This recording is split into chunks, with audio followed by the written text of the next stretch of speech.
Have you guys ever heard of the deaths of Kris Kremers and Lisanne Froon? No, I haven't. No. Not even a little bit. It may be Kremers or Kremers, and it may be Froon or Froon, but both are dead, and that's for sure. That's sad. It is very sad, but the way that they died is unknown to anybody. Panama, the entire place, not city, to be confused with the one in Florida. Or the song. Or the song that I'm not familiar with. April Fool's Day, but really the fools may have been, I feel bad saying that, but it goes with it, may have been Kris and Lisanne, and their foolish act was going on that mountain. It was a hike in Panama, and after an extensive search, their bodies as a whole were unable to be found. Really? Only parts of it. Oh. They were Never just good. They were just like down there vacationing and disappeared. 22 and 21. They were described as open, creative, and responsible gals. But not on top of that, they were also really kind to poor kids. Oh. Oh, that's nice. So they went over to, they grew up in Amersfoort, which is one of the most beautiful places this time of the year. In Panama? Nope, in the Netherlands. Yeah. They're from Amersfoort. Oh, yeah. And they thought, perhaps we shall go to Panama and help the little children. Oof. Sounds like a Tennessee Williams play. Yeah. It really does. So, upon arrival, it was about a 6-week vacation starting in March. What they did is 6-week they... vacation. Yes, they... Must be nice. A charity kind. The Netherlands, they do it right. They may spend a couple weeks looking at the sites, but they also spend an entire month helping children. Now, they were, around that time, being hosted by a local family. While taking care of these children for a month, they stayed with the host family, and the host family had a dog named Blue. April 1st, 2014, the girls decided to go on a bit of a hike, and they take Blue with them, because Blue, he cool like that. Of course. Blue. Cool like that. Now, the host family, they became very alarmed April 2nd when Blue returned home by himself at night. Oh, that's never good. That's never good. It's a big one. So, days pass, and after failing to meet a friend, a young German woman, out for lunch, they realize these people are missing. These gals are nowhere to be found. Finally, the parents of both the Kremers and Froon flew to Panama along with the police, special forces, to search for the two girls. Wow. And they were nowhere to be found. Even offered a $30,000 reward in Panama, which is, I'm pretty sure, if I'm doing my calculations correct, about $4 billion. Easily At the $4 time. billion. And this is within the Close. first. It's gone down. This It is- was just in 2014. There's a boon in 2014. Messed up stuff. They offered that reward within the first 3 days of them being missing. I think it was, April 6th, they offered the award. The Dutchkin did not help, because it was 10 weeks later, Jeez. after no sign, after the search, a woman turned in a backpack to authorities.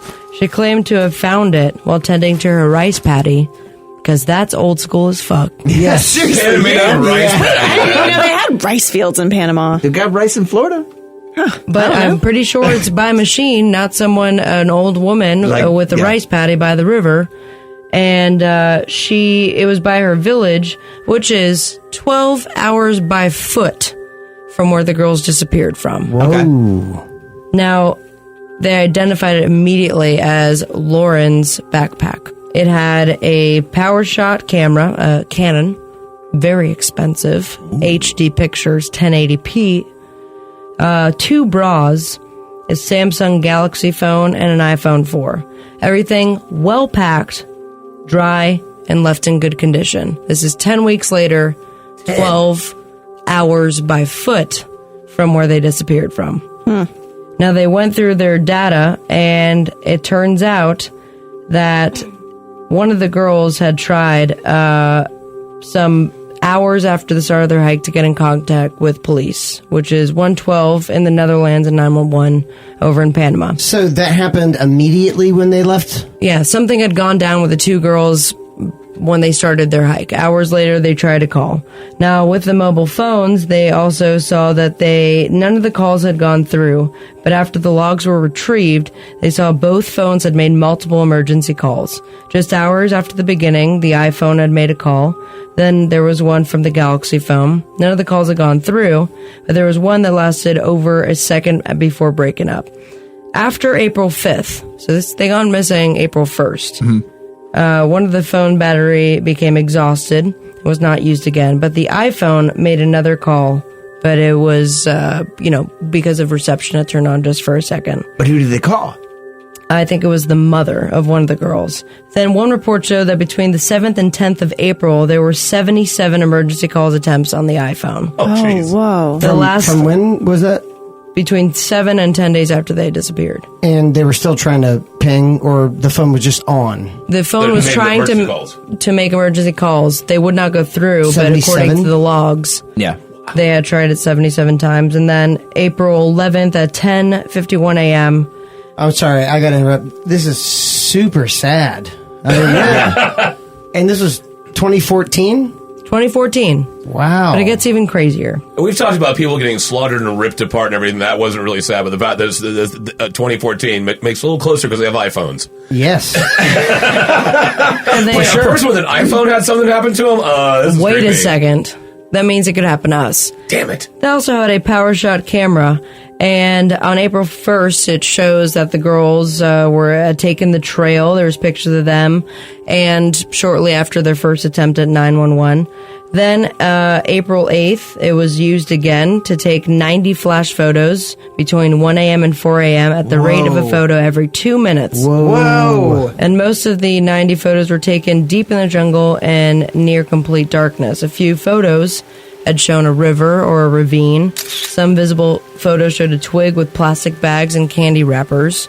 And then there was one photo that shows the back of one of the girls' heads that possibly looks like there's blood on her temple. Oh, man. Oh, no. Not clarified and not solved what these photos may mean. Finally, I think it was probably 2 months later, even closer to the backpack where this was discovered, a boot with a foot inside of it. Oh, jeez.